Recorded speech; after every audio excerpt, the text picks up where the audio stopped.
उड़ान अगर जज्बे के साथ भरी जाए तो एक न एक दिन मंजिल तक जरूर पहुंचाती है। इस सफर में हार और जीत तो लगी ही रहती है, लेकिन अगर हार भी जाओ तो उसको जीत में बदलना आपकी जिम्मेदारी है। बस इसी पॉजिटिव थॉट के साथ स्वागत है आपका मेरी इस क्लास में। और आज की क्लास में हम पढ़ने वाले हैं पर्सनैलिटी। आखिर पर्सनैलिटी या व्यक्तित्व होता क्या है, उसके बारे में हम आज की क्लास में बात करने वाले हैं। और भी इंपॉर्टेंट फैक्ट्स जो पर्सनैलिटी को लेकर एग्जाम्स में आ सकते हैं क्वेश्चंस, उनके बारे में हम आज की क्लास में बात करने वाले हैं। तो पर्सनैलिटी जो है, व्यक्तित्व जो है, उसके बारे में आज की क्लास में हम क्या क्या पढ़ने वाले हैं। सबसे पहले तो हम इसका अर्थ जानेंगे कि आखिर पर्सनैलिटी वर्ड जो है वो होता क्या है। दूसरी बात, हम इसकी परिभाषाएं जानेंगे कि कौन से विद्वानों के द्वारा इसके बारे में क्या राय जो है वो दी गई है। नेक्स्ट हम पर्सनैलिटी के बारे में जानेंगे कि इसकी डेफिनेशन किस प्रकार से दी जा सकती है। उसके बाद हम व्यक्तित्व के प्रकारों के बारे में जानेंगे कि आखिर पर्सनैलिटी के कौन कौन से प्रकार हो सकते हैं और किस विद्वान के द्वारा किस प्रकार पर्सनैलिटी को किस प्रकार के प्रकारों में विभाजित किया गया है। तो शुरू करते हैं हम आज की ये क्लास। तो सबसे पहले हम बात करते हैं व्यक्तित्व। आखिर पर्सनैलिटी होती क्या है। यदि मैं आपसे पूछूं कि पर्सनैलिटी क्या होती है, तो मैक्सिमम स्टूडेंट्स का जवाब आएगा कि एक बहुत ही सुंदर दिखने वाले या बहुत अच्छे कपड़े पहने हुए व्यक्ति को हम कहते हैं कि ये बहुत पर्सनैलिटेड है। लेकिन पर्सनैलिटी का जो रियल अर्थ है वो ये नहीं होता है कि एक सुंदर से कपड़े पहन रखे हैं व्यक्ति ने या एक बहुत सुंदर दिखने वाला व्यक्ति जो है उसको हम पर्सनैलिटेड कहेंगे। लेकिन पर्सनैलिटी जो है एक बहुत ही व्यापक शब्द है, यानी कि एक ब्रॉड शब्द है ये, जिसमें दृष्टिकोण यानी कि जो व्यक्ति है उसके देखने का नजरिया क्या है, वो किस चीज को किस प्रकार से देखता है, वो किसी चीज को पॉजिटिव वे में लेता है, किसी चीज को नेगेटिव वे में लेता है, उसका जो दृष्टिकोण है वो किस प्रकार का है, ये हम पर्सनैलिटी में शामिल करेंगे। उसकी योग्यता, वो किस प्रकार का व्यक्ति है, उसमें क्या क्या योग्यताएं पाई जाती हैं, उसको भी हम उसकी पर्सनैलिटी का भाग मानेंगे। प्रेरणा, राय, तर्क, समझ, वो मनोदशा, उसकी मनोदशा किस प्रकार की है, वो किस प्रकार का व्यक्ति है, ये सभी चीजें जो हैं उसको हम व्यक्ति की पर्सनैलिटी या व्यक्तित्व कहते हैं।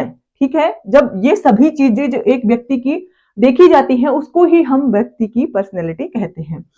आगे आता है सामाजिक बातचीत के दौरान इसका सबसे आसानी से अध्ययन किया जा सकता है। अब ये बात क्यों कही गई है कि सामाजिक अध्ययन के या सामाजिक बातचीत के दौरान ही हम पर्सनैलिटी का अध्ययन कर सकते हैं, बाकी जो और भी बहुत सारी चीजें होती है उनमें हम पर्सनैलिटी का अध्ययन क्यों नहीं कर सकते। क्योंकि जब हम किसी से बात करते हैं, मान लो मैं आपको एक उदाहरण देती हूँ कि अगर हम बस में कहीं जा रहे हैं और हम किसी अननोन पर्सन से मिलते हैं, वहां पे वो हमारे साथ बात करने लगते हैं या हम उनके साथ बात करने लगते हैं, तो हम उनसे बातचीत के दौरान ही समझ जाएंगे कि ये व्यक्ति किस प्रकार का व्यक्ति है, कि इसकी मतलब जो व्यक्ति है उसकी मनोदशा कैसी है, उसकी जो दृष्टिकोण है चीजों को देखने का वो किस प्रकार का है।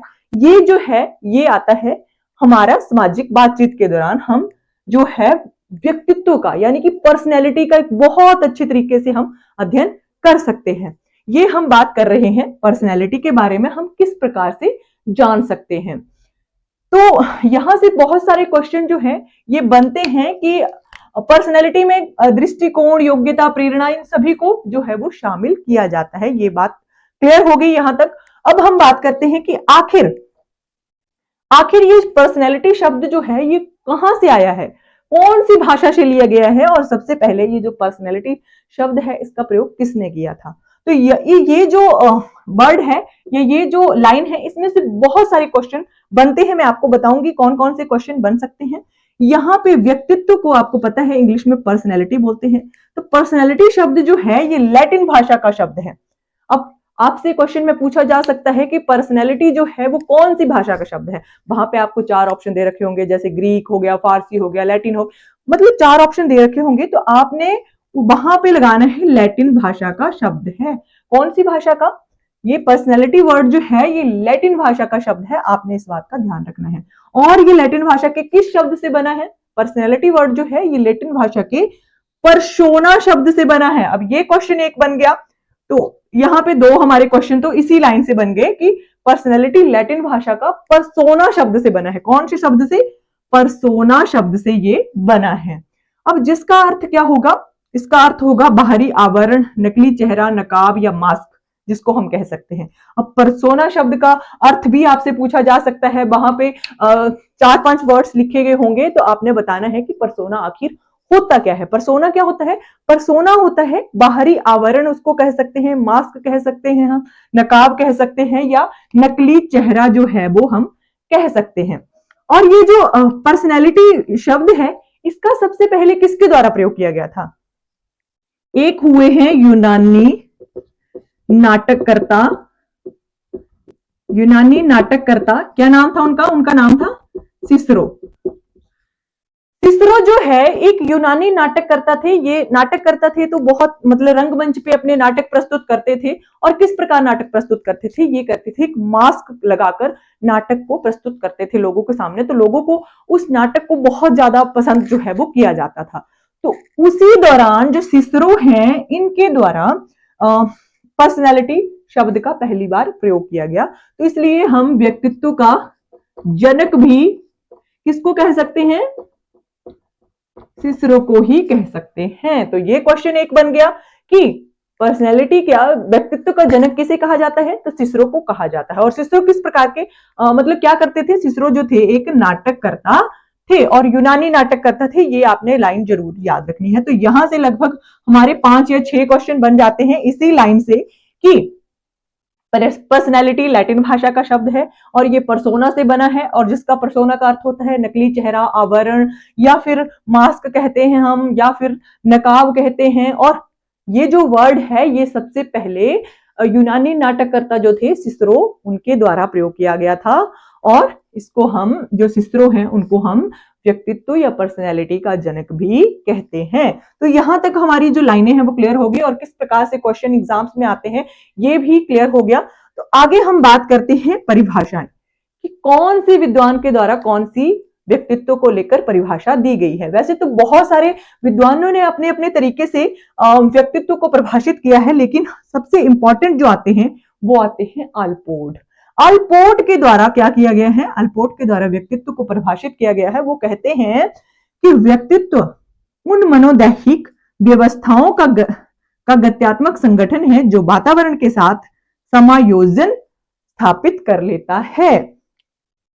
अब जो अल्पोर्ट हैं ये कहते हैं कि व्यक्तित्व गत्यात्मक, मनोदैहिक, मनोदैहिक मतलब एक संगठन है ऐसी स्थितियों का जो व्यक्ति के वातावरण के साथ जो है जितनी भी चीजें हैं वो समायोजन स्थापित कर लेती हैं। उन सभी चीजों को हम व्यक्तित्व कहते हैं। व्यक्ति का व्यक्तित्व जो है उसमें वातावरण का सबसे ज्यादा रोल जो है वो होता है। ये कौन कहते हैं? ये कहते हैं अल्पोर्ट जी। अल्पोर्ट कहते हैं कि व्यक्तित्व कब बनता है?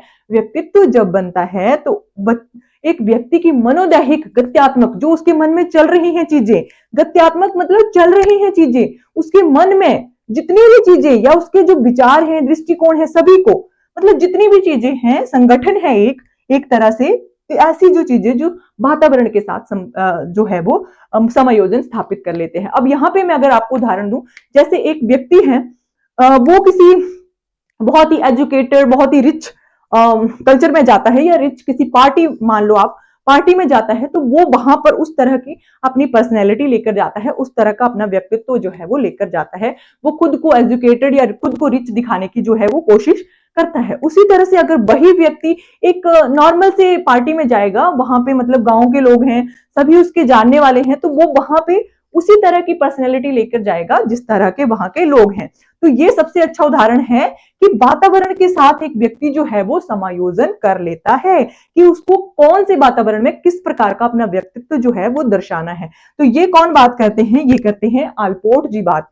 तो अल्पोर्ट की जो परिभाषा है इसको तो आपने अच्छे से याद कर लेना है, क्योंकि ये बहुत एग्जाम्स में पूछी जा सकती है। ये परिभाषा दे रखी होगी और पूछा गया होगा कि ये परिभाषा जो है वो किसके द्वारा दी गई है। तो जहां पे मनोदैहिक और गत्यात्मक शब्द आएगा, ये ट्रिक है आपको याद करने के लिए, मनोदैहिक और गत्यात्मक जहां पे शब्द आएगा तो वो परिभाषा होगी आलपोर्ट जी की, और आलपोर्ट की पर्सनैलिटी को लेकर सबसे अच्छी परिभाषा जो है वो मानी जाती है।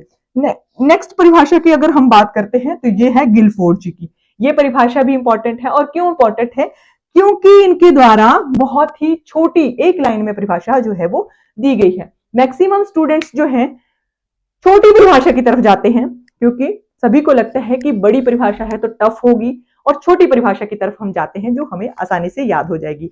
ये क्लियर है कि बच्चे जो हैं वो मैक्सिमम छोटी जिनके द्वारा छोटी सी बात कही गई होती है या छोटी सी परिभाषा दी गई होती है उसी तरफ जाएंगे। तो जो छोटी परिभाषा याद करना चाहते हैं उनके लिए गिलफोर्ड की परिभाषा सबसे ज्यादा इंपॉर्टेंट कही जा सकती है।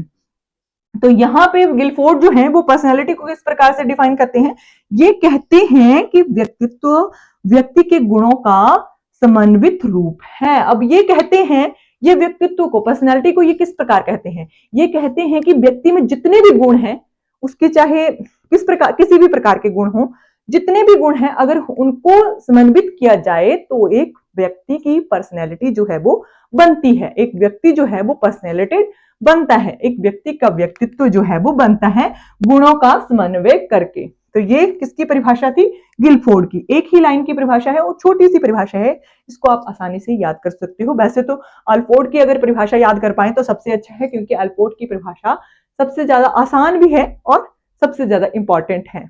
तो हम बात कर रहे हैं गिलफोर्ड की परिभाषा की। यहाँ पे गुणों का जहां पे समन्वय होता है वहां पे होता है एक व्यक्ति की पर्सनैलिटी बनती है। ये बात गिलफोर्ड के द्वारा कही गई है। नेक्स्ट अब हम बात करते हैं कि पर्सनैलिटी किस किस प्रकार की होती है। तो एक पर्सनैलिटी जो है वो उसके दो रूप कहे जा सकते हैं, पॉजिटिव और नेगेटिव। एक व्यक्ति है जो हमेशा सकारात्मक रूप से रहता है या पॉजिटिव रहता है, अपनी थॉट्स को लेकर, अपने गुणों में हमेशा किसी भी चीज को लेकर वो पॉजिटिव ही सोचता है। उसके साथ अगर मतलब किसी एग्जाम में अगर वो फेल भी हो जाएगा तो वो उसको पॉजिटिव वे में लेके जाएगा कि नहीं, मैं आगे से और भी ज्यादा तैयारी करूंगा और मैं पास होकर दिखाऊंगा। तो ये होते हैं सकारात्मक सोच वाले व्यक्ति या सकारात्मक पर्सनैलिटी वाले व्यक्ति, इसको हम कह सकते हैं पॉजिटिव पर्सनैलिटी, हम इसको कह सकते हैं। आगे आते हैं नकारात्मक यानी कि नेगेटिव पर्सनैलिटी वाले व्यक्ति। नेगेटिव पर्सनैलिटी वाले व्यक्ति होंगे, ऐसे होंगे, उदाहरण के लिए अगर मैं आपको बताऊं तो अगर किसी व्यक्ति ने तैयारी भी नहीं कर रखी होगी एग्जाम की, फिर भी वो अगर उस एग्जाम में फेल हो जाता है तो वो कहता है कि नहीं, मेरे लिए तो ये एग्जाम बना नहीं है, मैं अब इस एग्जाम की तैयारी करना छोड़ दूंगा, मैं इस एग्जाम को दूंगा नहीं। बस इनमें जितने भी ख्याल आएंगे वो नेगेटिव ही आएंगे, वो मेरे साथ ही क्यों हो रहा है, ऐसा क्यों मेरे साथ ही हो रहा है। तो ये जो व्यक्ति है ये नेगेटिव पर्सनैलिटी वाले व्यक्ति हैं। पर्सनैलिटी को के हम दो एक्सेप्ट कह सकते हैं, दो पहलू कह सकते हैं कि एक है पॉजिटिव और एक है नेगेटिव। ठीक है, अब हम बात करते हैं व्यक्तित्व। व्यक्तित्व यानी कि पर्सनैलिटी जो है वो वंशानुक्रम और वातावरण के दोनों के मिलने से बनती है। यहाँ पे वंशानुक्रम और वातावरण का प्रभाव होता है, तभी जो है वो व्यक्तित्व का निर्माण होता है, और ये बात कही गई है विलियम वुडवर्थ के द्वारा। और सच मानिए ये बहुत बार एग्जाम्स में पूछा गया है कि किसने पर्सनैलिटी में या व्यक्तित्व में वंशानुक्रम और वातावरण के प्रभाव को स्वीकार किया है, तो ये किया है विलियम वुडवर्थ के द्वारा। इस प्रकार का क्वेश्चन आपसे पूछा जा सकता है एग्जाम में। तो ये है विलियम वुडवर्थ जी। विलियम वुडवर्थ जी कहते हैं कि हेरिडिटी और एनवायरनमेंट जो है ये बहुत ज्यादा इंपॉर्टेंट रोल प्ले करते हैं किसी भी व्यक्ति की पर्सनैलिटी को बनाने में। तो विलियम वुडवर्थ जो थे ये कहते थे कि हेरिडिटी तो होती ही है, हमारे जो व्यक्ति है उसके अंदर जो गुण आते हैं उसके दादा दादी से या उसके नाना नानी के गुणों से ही आते हैं, लेकिन एनवायरमेंट जो है ये भी बहुत बड़ा रोल जो है वो प्ले करता है। ये एक उदाहरण से मैं आपको समझा सकती हूँ कि जैसे कि एक व्यक्ति है, एक बच्चा है, मान लो कि उसमें अपने दादा दादी के गुण हैं, लेकिन वो उसी प्रकार का बिहेव करता है, लेकिन हम उस बच्चे को उसी प्रकार का अगर वातावरण देंगे, जैसे मान लो कि एक नॉर्मल फैमिली से बच्चे को लेकर हम फॉरेनर फैमिली में या विदेशी फैमिली में रख देंगे जहां पे हर वक्त इंग्लिश में बात की जा रही है, हर वक्त इंग्लिश बोली जा रही है, तो वो जो बच्चा है वो एनवायरनमेंट के साथ ढलकर वहां पे उसी भाषा को बहुत जल्दी जो है वो सीख लेगा। तो यहाँ पे हम कह सकते हैं कि वंशानुक्रम और वातावरण का बहुत ज्यादा प्रभाव होता है हमारी पर्सनैलिटी को डेवलप करने में। तो ये बात कही गई है विलियम वुडवर्थ जी के द्वारा। तो ये आपने याद रखना है कि किसके द्वारा कही गई है, विलियम वुडवर्थ जी के द्वारा। आगे हम बात करते हैं, ये बहुत ही इंपॉर्टेंट लाइन है कि और बहुत से एग्जाम्स में पूछी जा चुकी है कि व्यक्तित्व के सिद्धांत में मनोविश्लेषणात्मक सिद्धांत किसने दिया है, तो ये दिया है सिगमंड फ्राइड के द्वारा। मनोविश्लेषणात्मक सिद्धांत जो है सिगमंड फ्राइड के द्वारा दिया गया है। ये पर्सनैलिटी को इड, ईगो और सुपर ईगो इसके द्वारा जो है वो डिफाइन करते हैं। ये कहते हैं कि हमारी पर्सनैलिटी इड, ईगो और सुपर ईगो पर डिपेंड करती है। तो इनके द्वारा जो मनोविश्लेषणात्मक सिद्धांत जो है वो पर्सनैलिटी को लेकर या व्यक्तित्व को लेकर दिया गया है, और एग्जाम्स में बहुत बार ये क्वेश्चन जो है वो पूछा गया है कि मनोविश्लेषणात्मक सिद्धांत जो है वो किसके द्वारा दिया गया है। तो पर्सनैलिटी को लेकर सिगमंड फ्राइड के द्वारा ये सिद्धांत दिया गया है। अगर आप इस थ्योरी को पढ़ना चाहते हो, इस सिद्धांत को पढ़ना चाहते हो, तो आप मेरे को कमेंट करके बोल सकते हो। मैं बहुत ही आसान शब्दों में आपके लिए इस थ्योरी को लेकर आ सकती हूँ। तो ये थ्योरी सिगमंड फ्राइड जी के द्वारा सिद्धांत दिया गया है, व्यक्तित्व को लेकर है ये सिद्धांत, और मनोविश्लेषणात्मक सिद्धांत है सिगमंड फ्राइड जी के द्वारा दिया गया है। अब हम बात करते हैं पर्सनैलिटी के प्रकारों की, कि आखिर पर्सनैलिटी कितने प्रकार की हो सकती है। तो यहां पे अगर हम बात करें किसी एक पर्टिकुलर व्यक्ति को लेकर, तो यहां पे ऐसा बिल्कुल भी नहीं है। हर विद्वान ने, हर दार्शनिक ने, हर मनोवैज्ञानिक ने अपने अपने तरीके से पर्सनैलिटी को डिफाइन या पर्सनैलिटी को बांटा है, पर्सनैलिटी को विभाजित किया है। जो कई विद्वान है या कई दार्शनिक हैं, उनके द्वारा जो है पर्सनैलिटी के 4 पहलू बताए गए हैं, 4 प्रकार बताए गए हैं। कईयों के द्वारा 3 प्रकार बताए गए हैं, कईयों के द्वारा 5 प्रकार बताए। इसी प्रकार से आज हम बात करने वाले हैं इंपॉर्टेंट जो भी हैं जिन्होंने पर्सनैलिटी को विभाजित किया है, उनकी हम बात करते हैं। तो यहाँ पे हम बात कर रहे हैं युंग के अनुसार। कई बार एग्जाम्स में जुंग भी लिखा गया होता है, तो कंफ्यूज नहीं होना है, ये एक ही है। युंग या जुंग जो है, इनके द्वारा जो है सामाजिकता के आधार पर, अब ये बात याद रखने वाली है कि पर्सनैलिटी को किस आधार पर इन्होंने बांटा है, तो इन्होंने बांटा है सामाजिकता के आधार पर। इन्होंने व्यक्तित्व के 3 प्रकार जो है वो बताए हैं। पर्सनैलिटी कितने प्रकार की होती है सामाजिकता के आधार पर, ये कहते हैं कि 3 प्रकार की, अंतर्मुखी, बहिर्मुखी और उभयमुखी। तो सबसे पहले हम बात करते हैं युंग के अनुसार सामाजिकता के आधार पर जो पर्सनैलिटी को परिभाषित या प्रकार में बांटा गया है। तो सबसे पहले हम बात करते हैं अंतर्मुखी व्यक्तित्व की। अंतर्मुखी व्यक्तित्व वाले व्यक्ति ऐसे होते हैं जो ज्यादातर लोगों के साथ रहना पसंद नहीं करते हैं, मतलब वो स्वयं में ही ज्यादा घुल मिल नहीं पाते हैं बहुत आसानी से लोगों के साथ। वो अकेला रहना ज्यादा पसंद करते हैं, शांत स्वभाव के होते हैं, बहुत ही अच्छे हृदय वाले व्यक्ति होते हैं, बहुत ही दयालु किस्म के व्यक्ति होते हैं। इनको हम कहते हैं अंतर्मुखी व्यक्तित्व वाले व्यक्ति। तो ये क्वेश्चन एग्जाम्स में पूछा जा सकता है कि किस प्रकार के व्यक्ति जो है वो अंतर्मुखी व्यक्तित्व में आते हैं। तो आपको याद होना चाहिए कि शांत रहने वाले, अकेले रहने वाले व्यक्ति जो हैं वो अंतर्मुखी व्यक्तित्व में आते हैं, और ये सामाजिकता के आधार पर युंग जी के द्वारा जो है वो व्यक्तित्व को बांटा गया है। नेक्स्ट हम बात करते हैं बहिर्मुखी व्यक्तित्व की। अब जो बहिर्मुखी व्यक्तित्व वाले व्यक्ति हैं, ये किस प्रकार के व्यक्ति होते हैं? ये होते हैं बहुत ज्यादा बात करने वाले व्यक्ति, और बहुत ज्यादा लोगों के साथ घुल मिल जाने वाले व्यक्ति, और बहुत ज्यादा विनोद प्रिय, मतलब हंस खुश रहने वाले व्यक्ति जो होते हैं, ये आते हैं बहिर्मुखी व्यक्तित्व में। एक प्रकार के सोशल आप कह सकते हो, पूरी तरह से सोशल किस्म के जो व्यक्ति होते हैं, यानी कि लोगों के साथ, दूसरों के साथ ज्यादा से ज्यादा टाइम स्पेंड करना पसंद करते हैं, ज्यादा से ज्यादा रहना पसंद करते हैं, ये सभी जो है ये बहिर्मुखी व्यक्तित्व में आते हैं। तो एग्जाम्स में आपसे पूछा जा सकता है कि बहिर्मुखी व्यक्तित्व में किस प्रकार के व्यक्ति आते हैं। तो इस बहिर्मुखी में आते हैं जो ज्यादा से ज्यादा लोगों के साथ बात करना पसंद करते हैं, दूसरों के साथ टाइम स्पेंड करना पसंद करते हैं, और बहुत ज्यादा खुश रहने वाले व्यक्ति होते हैं, बहुत ज्यादा बात करने वाले व्यक्ति होते हैं। ये सभी जो है ये बहिर्मुखी व्यक्तित्व में आएंगे।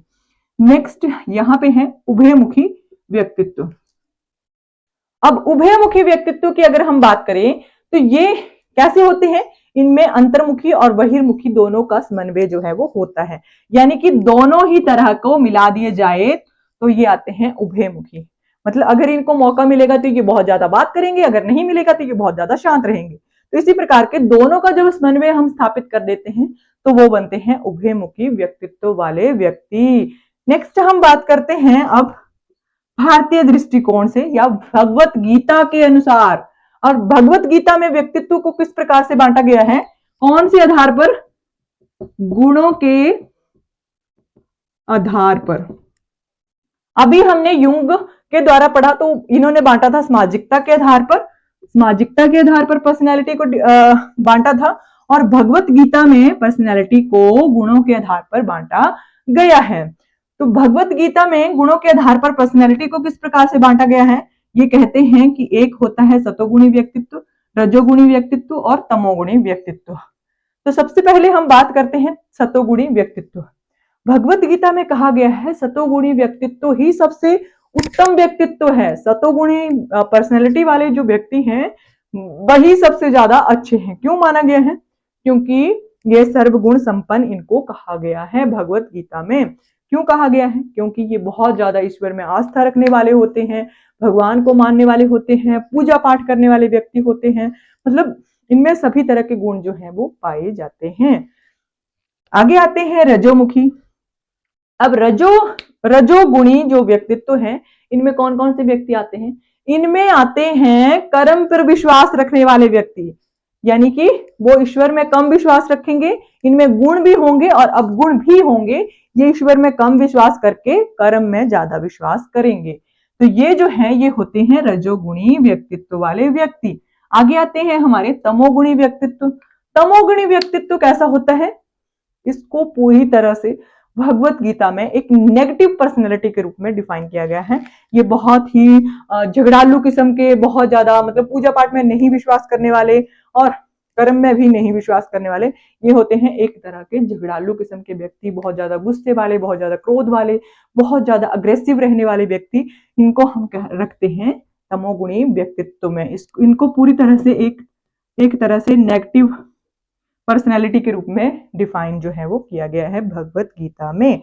तो ये हमने पढ़ लिए भगवत गीता में किस प्रकार से पर्सनैलिटी को डिफाइन किया गया है, यानी कि भगवत गीता में किस प्रकार से व्यक्तित्व के प्रकारों को बांटा गया है। अब बात करते हैं हम थॉर्नडाइक की। तो थॉर्नडाइक जो थे, इनके अनुसार जो है, थॉर्नडाइक के अनुसार भी इन्होंने किस आधार पर बांटा है, विचारों के आधार पर। ये आपको याद रखना पड़ेगा कि कौन से दार्शनिक या कौन से विद्वान ने किस आधार पर व्यक्तित्व को बांटा है, ये आपको ही याद रखना पड़ेगा। ये है थॉर्नडाइक। थॉर्नडाइक ने विचारों के आधार पर व्यक्तित्व को बांटा है।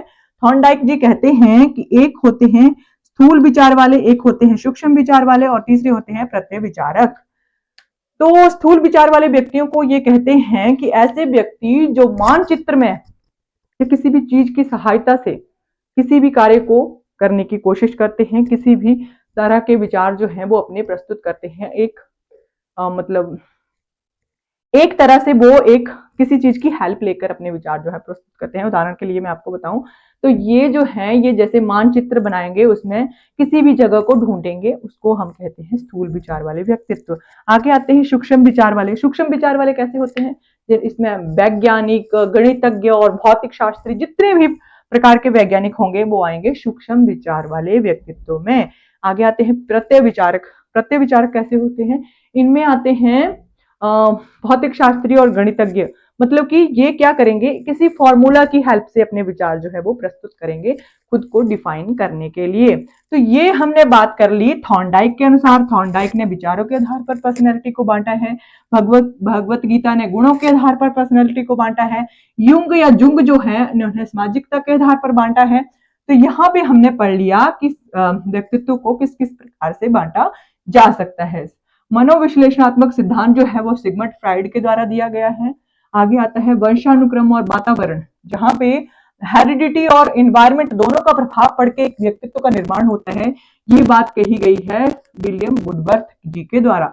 पर्सनैलिटी के दो पहलू होते हैं, नकारात्मक और सकारात्मक। हमने एक परिभाषा, दो परिभाषाएं पढ़ ली जो बहुत ही इंपॉर्टेंट है। हमने अर्थ के बारे में भी बात कर ली।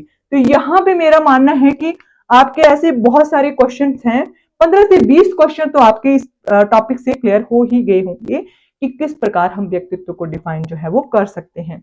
तो आज की ये वीडियो आपको कैसी लगी आप कमेंट करके जरूर बताओगे। अगर इसी तरह के और भी वीडियोस चाहिए तो मेरे चैनल पर मेरे साथ बने रहें। अगर आप मेरे चैनल पर नए आए हैं तो मेरे चैनल को प्लीज सब्सक्राइब कर लें और इसी तरह के और भी ज्यादा वीडियोस देखने के लिए चैनल के साथ जरूर बने रहें। Thank you for watching.